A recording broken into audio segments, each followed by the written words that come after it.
বাইরে বেরোলেই মনে হচ্ছে যেন রোদে কেউ শরীরের সব এনার্জি শুষে নিচ্ছে। একটু কাজ করলেই হাঁপিয়ে উঠছেন, আর সারাদিন শুধু শুয়ে বা বসে থাকতে ইচ্ছে করছে। এই চরম গরমে এমন ক্লান্তি কিন্তু শুধু আপনার একার নয়। কিন্তু কেন এমন হয়, আর এর থেকে দ্রুত মুক্তির উপায় বা কী? নমস্কার, দ্য বেঙ্গল ওয়েলনেসে আপনাদের স্বাগত। চলুন আজ জেনে নিই এই সামার ফ্যাটিগ বা গরমের ক্লান্তিকে কিভাবে নিমেষে হার মানাবেন। প্রথমেই আসুন খুব সহজে বুঝে নিই গরমে আমাদের শরীর এত ক্লান্ত হয়ে পড়ে কেন। আমাদের শরীরকে একটা মেশিনের মতো ভাবুন।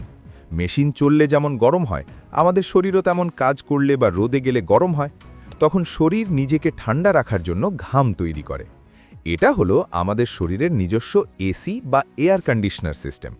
কিন্তু সমস্যা হলো, এই ঘামের সাথে শরীর থেকে শুধু জল বেরোয় না, বেরিয়ে যায় সোডিয়াম এবং পটাশিয়ামের মতো জরুরি কিছু খনিজ, যাকে বিজ্ঞানের ভাষায় বলে ইলেকট্রোলাইটস।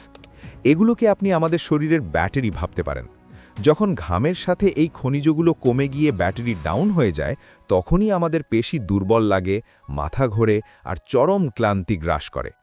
এর পাশাপাশি শরীরকে ভেতর থেকে ঠান্ডা রাখার জন্য আমাদের রক্তনালীগুলো এই সময় একটু প্রসারিত হয়, ফলে ব্লাড প্রেশার কিছুটা কমে যায়। এই কারণেই গরমে আমাদের এত ঘুম পায় বা এনার্জি কম লাগে। তাহলে এই ব্যাটারি ডাউন হওয়া থেকে বাঁচার উপায় কি? আসুন জেনে নিই দারুণ কার্যকরী 3টি সহজ ঘরোয়া উপায়। 1 নম্বর, শুধু সাদা জল খেলে হবে না, চাই ম্যাজিক পানীয়। ঘামের সাথে বেরিয়ে যাওয়া নুন আর মিনারেলস শরীরে ফিরিয়ে দিতে হবে। 1 গ্লাস জলে একটু পাতিলেবুর রস, 1 চিমটে নুন আর সামান্য একটু চিনি বা গুড় মিশিয়ে দিনে অন্তত 2-3 বার খান। ডাবের জল বা বাড়িতে বানানো ওআরএসও এই সময় ম্যাজিকের মতো কাজ করে। এটি আপনার শরীরের হারানো এনার্জি সাথে সাথে ফিরিয়ে দেবে। 2 নম্বর, জলযুক্ত খাবার আর টক দই।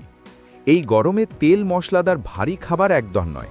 তার বদলে প্রতিদিনের খাবারে রাখুন তরমুজ, শসা বা লাউয়ের মতো ফল আর সবজি, যাতে প্রচুর পরিমাণে প্রাকৃতিক জল আছে।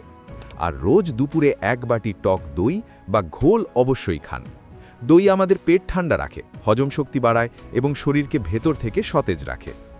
3 নম্বর, সঠিক বিশ্রাম। দুপুর 12টা থেকে বিকেল 4টে পর্যন্ত চড়া রোদে বাইরে বেরোনো যতটা সম্ভব এড়িয়ে চলুন। খুব প্রয়োজন হলে ছাতা বা টুপি ব্যবহার করুন।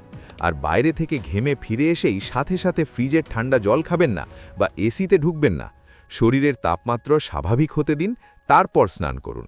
স্নানের জলে 2-1 ফোঁটা গোলাপ জল মেশাতে পারেন, শরীর অনেক বেশি তরতাজা লাগবে। তবে একটা কথা অবশ্যই মনে রাখবেন, যদি দেখেন এই নিয়মগুলো মানার পরও আপনার ক্লান্তি কিছুতেই কাটছে না, বারবার মাথা ঘুরছে, বুকে ব্যথা হচ্ছে বা বমি ভাব থাকছে, তবে একদম অবহেলা করবেন না। দেরি না করে অবশ্যই একজন চিকিৎসকের পরামর্শ নেবেন, কারণ এগুলো হিট স্ট্রোক বা অন্য কোনো গুরুতর সমস্যার লক্ষণ হতে পারে। এই চরম গরমে নিজেকে হাইড্রেটেড রাখুন, সুস্থ থাকুন।